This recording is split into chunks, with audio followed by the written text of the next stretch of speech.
Hello student, good morning. Today we will going to discuss next chapter of unit 3rd, magnetic effect of electric current and magnetism is magnet and earth magnetism. Means पहले हम discuss करेंगे इस chapter के अंदर magnet के बारे में, उसके बाद में अर्थ मैग्नेटिज्म के बारे में डिस्कस करेंगे। तो अभी जो आज का टॉपिक हमारे पास रहेगा वो है basic term related with a magnet, कि क्या क्या मैग्नेट के बारे में जो बेसिक टर्म्स है वो क्या क्या है। तो जैसे कि स्टार्टिंग में मैग्नेट है कि मैग्नेट, इसका नाम एक सब्सटेंस मिला था, एक शेपर्ड बॉय था मैग्नीशिया के अंदर, वो भेड़ बकरी चरा रहा था, तो उसके पास एक आयरन स्टिक थी, तो उसे एक सब्सटेंस मिला जो इसका स्ट्रक्चरल जो फॉर्मूला था वो सब्सटेंस का बाद में जो स्ट्रक्चरल फॉर्मूला था वो क्या बताया गया, Fe3O4। तो वो जो सब्सटेंस था, जो आयरन स्टिक थी, वो उसके साथ, उस सब्सटेंस के साथ जो ये मिला था उसके साथ वो चिपक गई थी। ये एक इरेगुलर शेप का था, इसकी इतनी ज्यादा स्ट्रेंथ नहीं थी, लेकिन ये क्या कर रहा था कि जो स्मॉल बीट ऑफ सब्सटेंस थे, लाइक आयरन है, कोबाल्ट है, आयरन है, जैसे कि कोबाल्ट है, निकेल है, इनको ये अपनी तरफ अट्रैक्ट कर रहा था। कुछ जैसे कि मान लीजिए इनके स्मॉल बीट ले लिया, कुछ पार्टिकल्स ले लिए छोटे छोटे इनके, तो उनको ये अट्रैक्ट कर रहा था और वो मैग्नीशिया के अंदर मिला था, इसलिए इसका जो नाम था वो क्या रख दिया था, मैग्नेट रख दिया। अब यहाँ पर इसके अंदर जो स्टार्टिंग में जो मैग्नेट मिला था, जो है जिसका स्ट्रक्चरल फॉर्मूला Fe3O4 था, जिसको एक नेचुरल और बोला, क्योंकि ये आपके पास क्या था, एक नेचुरल था। बाद में तो बहुत सारी इसी की जो प्रॉपर्टीज थी, बल्कि डिजायर्ड स्ट्रेंथ और डिजायर्ड प्रॉपर्टीज की जितनी ज्यादा स्ट्रॉन्ग मैग्नेट चाहिए उतनी ही स्ट्रॉन्ग बाद में बना ली गई। लेकिन स्टार्टिंग में ये जो मैग्नेट मिली थी वो बहुत ही वीक मैग्नेट थी, और इसकी जो स्ट्रेंथ थी मीन्स बहुत ही वीक स्ट्रेंथ की मैग्नेट थी ये। ओनली थोड़ा सा जो जिन बाद में इन जो पार्टिकल्स है इनको फेरोमैग्नेटिक सब्सटेंस कहा गया, ये हम आगे डिस्कस करेंगे, क्योंकि बहुत सारे टाइप के पार्टिकल्स हो गए थे, इनको अगेन क्लासिफाई कर दिया। और इस तरह के जो कि मैग्नेट को अपनी तरफ ज्यादा अट्रैक्ट कर रहे हैं ना, उन सब्सटेंस को फेरोमैग्नेटिक सब्सटेंस का नाम दिया गया। तो स्टार्टिंग में जो ये नेचुरल ओर मिला था, ये इसकी स्ट्रेंथ बहुत ही वीक थी, और ये एक ही बारी ही एक छोटा सा पार्टिकल मिला था। बस इसी की प्रॉपर्टीज को देखते हुए बाद में सारी की सारी आर्टिफिशियल मैग्नेट बना ली गई, और आर्टिफिशियल मैग्नेट थी वो डिजायर्ड स्ट्रेंथ, मतलब जितनी स्ट्रेंथ चाहिए उनकी, डिजायर्ड स्ट्रेंथ मीन्स अगर स्ट्रॉन्ग मैग्नेट चाहिए तो स्ट्रॉन्ग मैग्नेट बना ली, अगर उसकी मीन्स अट्रैक्टिव पावर कम चाहिए या जो अट्रैक्टिव या रिपल्सिव, क्योंकि फेरोमैग्नेटिक सब्सटेंस को तो हमेशा मैग्नेट है वो अट्रैक्ट करेगी। रिपल्सन तो कब होता है, जब एक मैग्नेट को दूसरी मैग्नेट के पास में लेके आया जाए, मीन्स जैसे कि लाइक पोल है वो रिपेल करते हैं, लाइक पोल है अट्रैक्ट करते हैं, तो वो भी हम डिस्कस करेंगे। तो डिजायर स्ट्रेंथ की और डिजायर शेप की, जैसी शेप चाहिए थी वैसी ही मैग्नेट बना ली गई, क्योंकि स्टार्टिंग में ये जो मैग्नेट मिली थी ये इरेगुलर शेप की थी। इरेगुलर शेप का मतलब जानते हो ना, जैसे इस तरह की शेप तो रेगुलर है, जैसे इस तरह की शेप मिल गई तो वो हमारे पास क्या है, इरेगुलर शेप है। अब जैसे चाहिए थी उसी शेप की मैग्नेट बना ली गई। जैसे कि लैब के अंदर आप देखोगे बार मैग्नेट की बात करोगे तो इस तरह की जो शेप की मैग्नेट थी उसको बार मैग्नेट का नाम दे दिया। ऐसे ही जैसे कि हॉर्सशू मैग्नेट या जो यू शेप की मैग्नेट है, जैसे कि इसी की प्रॉपर्टीज को ध्यान में रखते हुए कंपास नीडल बना ली।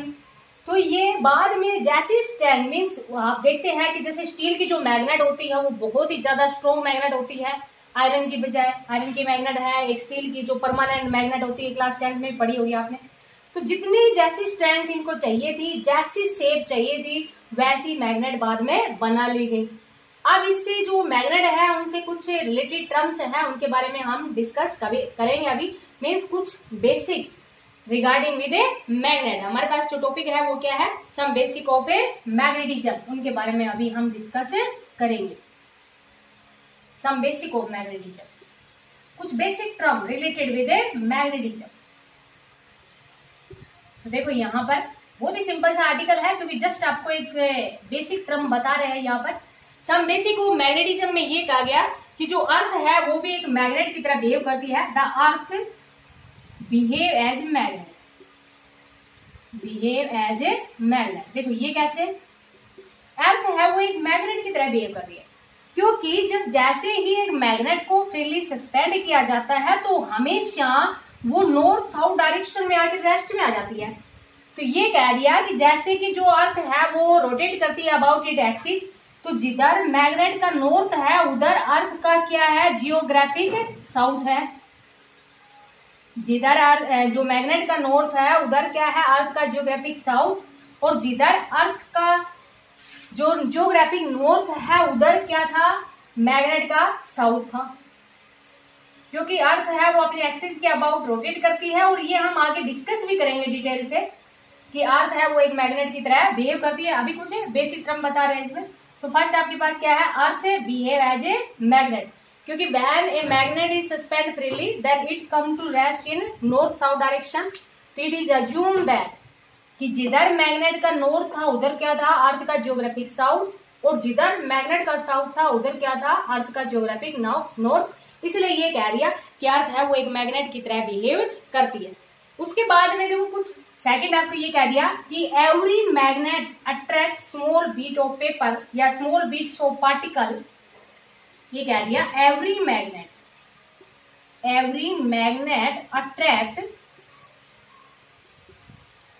अट्रैक्ट करती है किसको, स्मॉल पार्टिकल्स लाइक, जैसे कि मान लीजिए हमने आयरन ले लिया, अभी बताया था आपको फेरोमैग्नेटिक सब्सटेंस बोलते हैं, ये हम आगे डिस्कस करेंगे। आयरन ले लिया, कोबाल्ट ले लिया, निकेल एक्सेट्रा।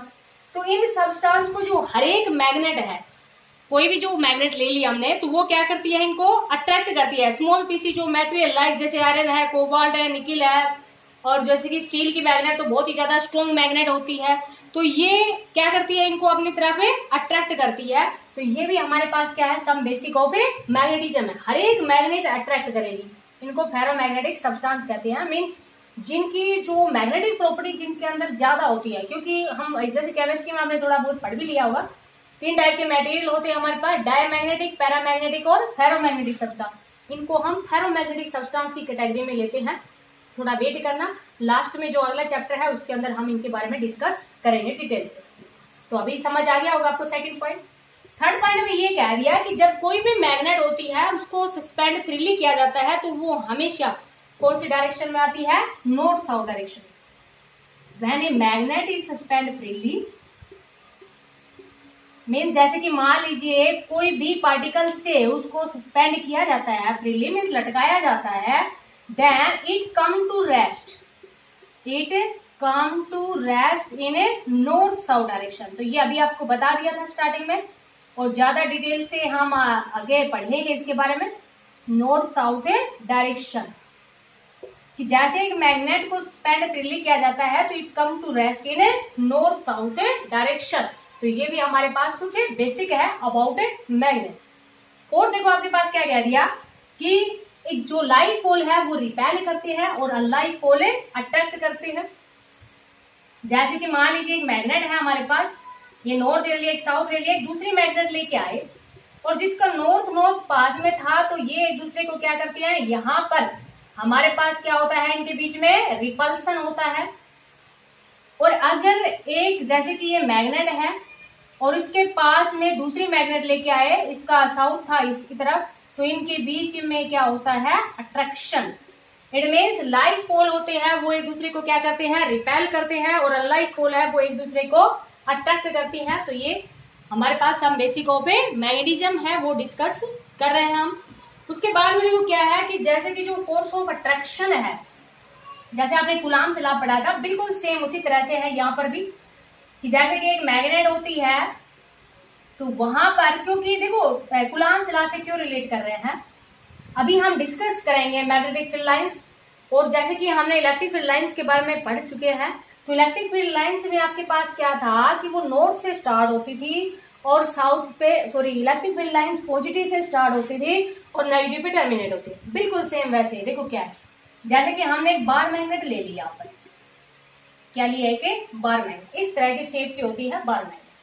हमारे पास कुछ आयरन फीलिंग्स है, मीन्स कुछ छोटे छोटे बुरादा सा है आयरन का, स्मॉल पीसीज है आयरन के, वो हमने इसके ऊपर ऐसे स्प्रिंकल कर दिए। तो क्या होता है हमारे पास कि जो आयरन के पार्टिकल है ना, वो इस तरह से अलाइन हो जाते हैं, मीन्स एक लाइन में हो जाते हैं, और ऐसे होते हैं कि पोल के पास में, इनको बोलते हैं हम पोल के पास में बहुत ज्यादा एक्यूमुलेट हो जाते हैं इस तरह से। और जैसे जैसे हम दूर जाते जाते हैं इनके बीच की जो सेपरेशन है वो बढ़ती जाती है। पहले तो पास पास होते हैं, जैसे जैसे हम दूर जाते जाते हैं वैसे वैसे इनके बीच की जो सेपरेशन है वो बढ़ती जाती है। मीन्स इधर ये साउथ की तरफ तो टर्मिनेट होती हुई नजर आती है और ये नॉर्थ से जितनी भी जो लाइनें थी वो स्टार्ट होती हुई नजर आती है इस तरह से ऐसे। तो ये कह रही है और बिल्कुल सेम इसी तरह की आपके पास किसके अंदर था, इलेक्ट्रिक फील्ड लाइंस में था। इलेक्ट्रिक फील्ड लाइंस में भी इलेक्ट्रिक फील्ड लाइंस थी वो पॉजिटिव से स्टार्ट हो रही थी और नेगेटिव की तरफ टर्मिनेट हो रही थी। जैसे कि मान लीजिए आइसोलेटेड पॉजिटिव चार्ज की बात कर लेते हैं, तो आइसोलेटेड पॉजिटिव चार्ज से आपने पढ़ा है ना, इलेक्ट्रिक फील्ड लाइंस थी वो इलेक्ट्रिक फील्ड लाइंस थी, उनको हमने ऐसे रिप्रेजेंट किया था। और अगर मान लीजिए हमने नेगेटिव चार्ज ले लिया था तो नेगेटिव चार्ज पे इलेक्ट्रिक फील्ड लाइंस थी, उनको ऐसे रिप्रेजेंट किया था। और अगर एक डाइपोल ले लिया था तो डाइपोल के लिए बिल्कुल सेम इसी तरह की कंडीशन थी कि पॉजिटिव से स्टार्ट हो रही थी और नेगेटिव पे टर्मिनेट हो रही थी। बस थोड़ा सा डिफरेंस क्या था कि इलेक्ट्रिक फील्ड लाइंस थी वो क्लोज लूप नहीं बना रही थी क्योंकि वो ओनली आउटसाइड थी, इनसाइड द कंडक्टर चार्ज 0 था, ये आपको समझा चुके हैं। लेकिन यहाँ पर जो मैग्नेटिक फील्ड लाइंस है ये क्लोज कंटिन्यूस लूप बनाती है। आउटसाइड द मैग्नेट जो डायरेक्शन होती है वो नॉर्थ से साउथ होती है और इनसाइड द मैग्नेट जो डायरेक्शन होती है वो साउथ से नॉर्थ होती है। तो इसलिए ये क्या बना देती है, कंटिन्यूस क्लोज लूप बना लेती है। तो ये इनके बीच में थोड़ा सा डिफरेंस है। इसीलिए देखो हमने इसको चार्ज से रिलेट कर दिया क्योंकि ये अलग अलग टर्म नहीं है। Electricity and magnetism are link to each other, ये हम पढ़ भी चुके हैं कि with the help of electric current magnetic field is produce and with the help of magnetic field electric current is produce. So electricity and magnetism are link to each other. और उसी का यूज करते हुए जैसे कि Coulomb's law हमने पढ़ा था, बिल्कुल कुलाम्स लॉ इसके अंदर भी होल्ड होता है, लेकिन दोनों में डिफरेंस क्या है कि वहां पर हम चार्ज की बात करते थे और यहाँ पर हम पोल स्ट्रेंथ की बात करते हैं। वहां पर हम चार्ज की बात करते थे, यहाँ पर हम किसकी बात करते हैं, पोल स्ट्रेंथ की बात करते हैं। तो जो फोर्स होता है वो डायरेक्टली प्रोपोर्शनल होता है पोल स्ट्रेंथ के। पोल स्ट्रेंथ मीन जैसे कि हमारे पास एक नॉर्थ है एक साउथ है, तो इसका हमने पोल स्ट्रेंथ को m1 रिप्रेजेंट कर दिया, इसका m2 रिप्रेजेंट कर दिया और इनके बीच की जो सेपरेशन है वो हमने कितनी ले ली, r। तो force is directly proportional to their pole strength and inversely proportional to square of distance between them. और दोनों को मिला के क्या कह देंगे, directly proportional to pole strength, inversely proportional to square of distance. और यहाँ पर प्रोपोर्शनलिटी को हटा के बिल्कुल सेम उसी तरह से K is the constant of proportionality, but इस कांस्टेंट की वैल्यू है वो हमारे पास कितनी रहेगी, μ0/4π। और ये आपको पता भी होगा इसकी वैल्यू कितनी होती है, 10⁻⁷ टेस्ला पर एम्पियर मीटर, ये आपको ध्यान भी होगा। तो यहाँ देखो हमारे पास क्या है कि बिल्कुल सेम जैसे कि कुलाम्स लॉ होल्ड होता था, बिल्कुल सेम हमारे पास जो मैग्नेटिज्म है उसमें भी इसी तरह से होल्ड होता है कि force according to Coulomb's law the force है वो directly proportional to their pole strength and inversely proportional to square of distance between them. दोनों को मिला के समझ आ गया होगा K is the constant of proportionality and constant की जो वैल्यू होती है वो μ0/4π। और ये हम पढ़ा चुके हैं आपको कि μ0/4π की वैल्यू कितनी होती है, 10⁻⁷ टेस्ला पर एम्पियर मीटर। तो ये बिल्कुल सेम उसी तरह से है। अब यहाँ पर जो पोल स्ट्रेंथ होती है उसकी जो यूनिट है वो एम्पियर मीटर होती है। पोल स्ट्रेंथ की जो यूनिट है वो क्या है, एम्पियर मीटर। कैसे निकालोगे, देखो एक तो हमने वहां पर भी किया था, ये मैग्नेटिक डाइपोल मोमेंट के अंदर भी किया था कि जैसे कि आपको बताया था कि m इजिकल टू उसको हम क्या ले लेते हैं, NIA ले लेते हैं। तो करंट की हमारे पास क्या होती है, एम्पियर, और एरिया की क्या होती है, मीटर स्क्वायर। बिल्कुल सेम उसी तरह ये वाला यूज करें तो ये वाला यूज कर ले, नहीं यहाँ से हम निकालेंगे ना तभी हमारे पास यूनिट क्या आ जाएगी, एम्पियर मीटर ही आएगी। देखो कैसे, जैसे कि अभी हमने ये लिखा कि फोर्स है वो किसके इक्वल लिखा हमने, μ0/4π। और यहाँ पर हमारे पास क्या है, पोल स्ट्रेंथ। और m1 और m2 को जनरली हम कितना ले लें, m ले लें, तो ये हमारे पास क्या बन गया, m² बन गया। और यहाँ पर हमारे पास क्या था, सेपरेशन था। अब देखो ये जो यूनिट है जैसे कि फोर्स की यूनिट क्या होती है, न्यूटन होती है। जनरली बता रहे हैं आपको कि एम्पियर मीटर कहाँ से आई, μ0/4π की वैल्यू 10⁻⁷ कांस्टेंट है, तो अभी क्या था, टेस्ला एम्पियर इनवर्स मीटर था। ये पोल स्ट्रेंथ की यूनिट हमें चाहिए तो इसको हम कुछ रिप्रेजेंट कर लेते हैं, ये मीटर है, इसको हम m' से रिप्रेजेंट कर लेते हैं, या कैपिटल M ले लो बेटा, इसको क्या ले ले, इसको कैपिटल M ले ले। तो थोड़ा अलग रिप्रेजेंटेशन हो जाएगा, M square divide by radius है, रेडियस की क्या होती है मीटर स्क्वायर। देखो 1 मीटर से 1 मीटर कैंसिल हो गया, ये न्यूटन है। टेस्ला किसकी यूनिट होती है, मैग्नेटिक फील्ड की यूनिट होती है। और एफ इक्वल टू कितना होता है, क्यू बी बी होता है, ये भी हम पढ़ चुके हैं। तो बी इक्वल टू कितना होता है, एफ बाई क्यू बी। तो यहाँ देखो बी और बी की जगह कितना पुट करेंगे, एफ बाई क्यू बी। तो फोर्स की यूनिट क्या हो गई, न्यूटन। चार्ज की क्या होती है, आई इंटू टी। तो आई इंटू टी मीन्स एम्पियर। और टाइम के लिए हम यूज कर ले किसका, सेकंड का। वेलोसिटी, वेलोसिटी की क्या होती है, मीटर सेकंड इनवर्स। हो गए बेटा। ऊपर क्या है, एम्पियर इनवर्स। और यहाँ हमारे पास क्या है, मीटर स्क्वायर। 1 मीटर से 1 metre cancel, sorry pole strength का स्क्वायर 1 मीटर से 1 मीटर कैंसिल हो। समझ आ गया होगा। देखो सेकंड इनवर्स से सेकंड इनवर्स कैंसिल, न्यूटन से न्यूटन कैंसिल। तो यहाँ पर हमारे पास क्या बचा, m2, ये ऊपर जाएगा a-2, ये m2। तो ये हमारे पास कितना आ जाएगा, m-2। और इधर कितना है, m। तो देखो यहाँ पर जब हम m की वैल्यू निकालेंगे तो हमारे पास क्या आ जाएगा, एम्पियर मीटर का स्क्वायर आ जाएगा ना, एम स्क्वायर। तो m इक्वल टू क्या आ गया, एम्पियर मीटर। तो इट मीन्स पोल स्ट्रेंथ की जो यूनिट होती है हमारे पास इन एसआई सिस्टम में, पोल स्ट्रेंथ की यूनिट होती है वो क्या होती है, एम्पियर मीटर। तो जैसे कि मान लीजिए आपसे पूछ लिया जाए इसकी यूनिट क्या होती है, तो पोल स्ट्रेंथ की यूनिट क्या है, एम्पियर मीटर। कैसे निकालोगे बेटा, कि आपको समझा दिया है, वैसे आप ध्यान रख सकते हो, यूनिट क्या है, एम्पियर मीटर। तो ये हमारे पास क्या था, some basic of a magnetism. अब देखो some basic of a magnetism के अंदर हम बात करें तो हमारे पास क्या है कि जो मैग्नेटिक पोल्स होते हैं, मैग्नेटिक, नेक्स्ट हमारे पास क्या है कि magnetic pole always exist in pairs, always exist in pairs means isolated pair, isolated pole does not exist. जैसे कि एक मैग्नेट है, उसको अगर कट किया जाए तो अगेन हमारे पास 2 मैग्नेट बन जाती है। लेकिन ऐसा नहीं है कि सिंगल पोल है वो एग्जिस्ट नहीं करता। जो मैग्नेट है वो हमेशा किस में होती है, पोल्स में होती है। कि अगर एक मैग्नेट को काटा जाए तो अगेन हमारे पास 2 मैग्नेट बन जाती हैं। तो ये कुछ बेसिक है।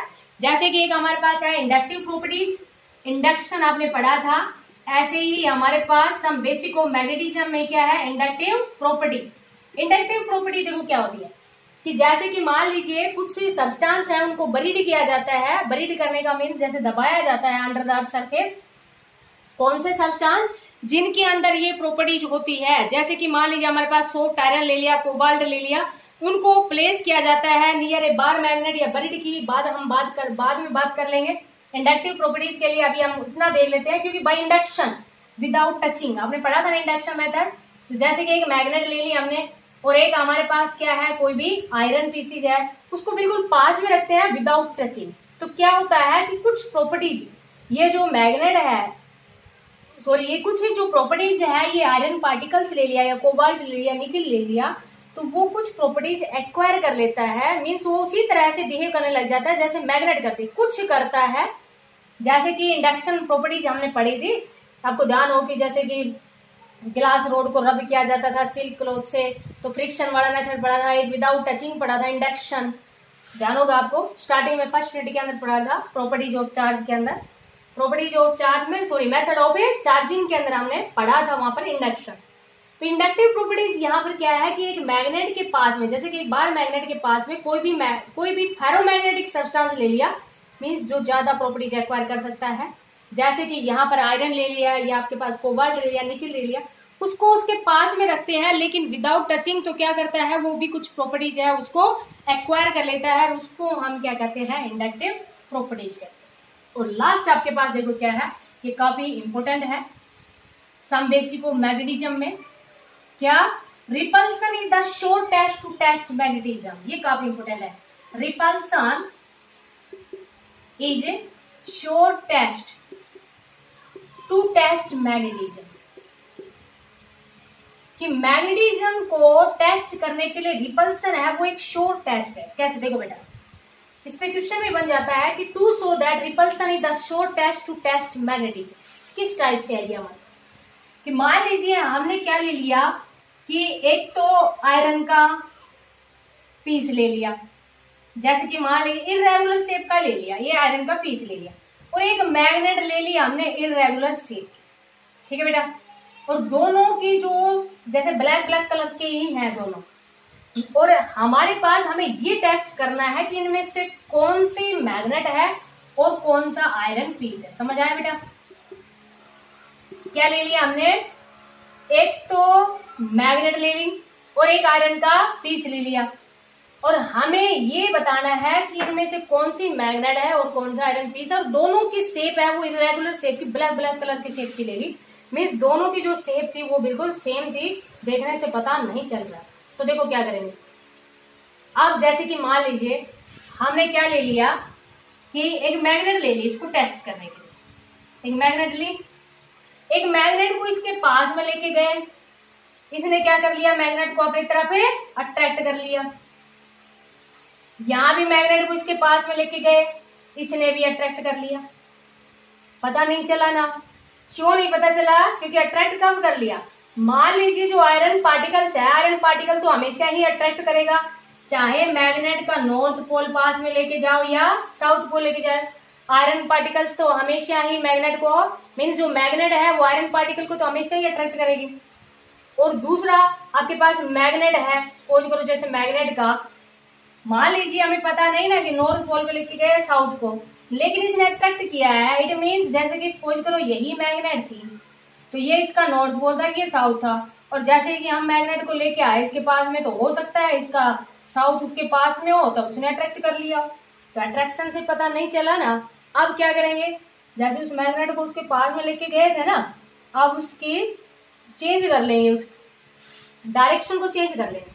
अब जैसे ही डायरेक्शन को चेंज किया तो इसके पास में लेके आएंगे, मीन्स जो आयरन पार्टिकल्स होगा उसके पास में लेके आएंगे, तो मैग्नेट उसको तो अपनी तरफ अट्रैक्ट करेगी।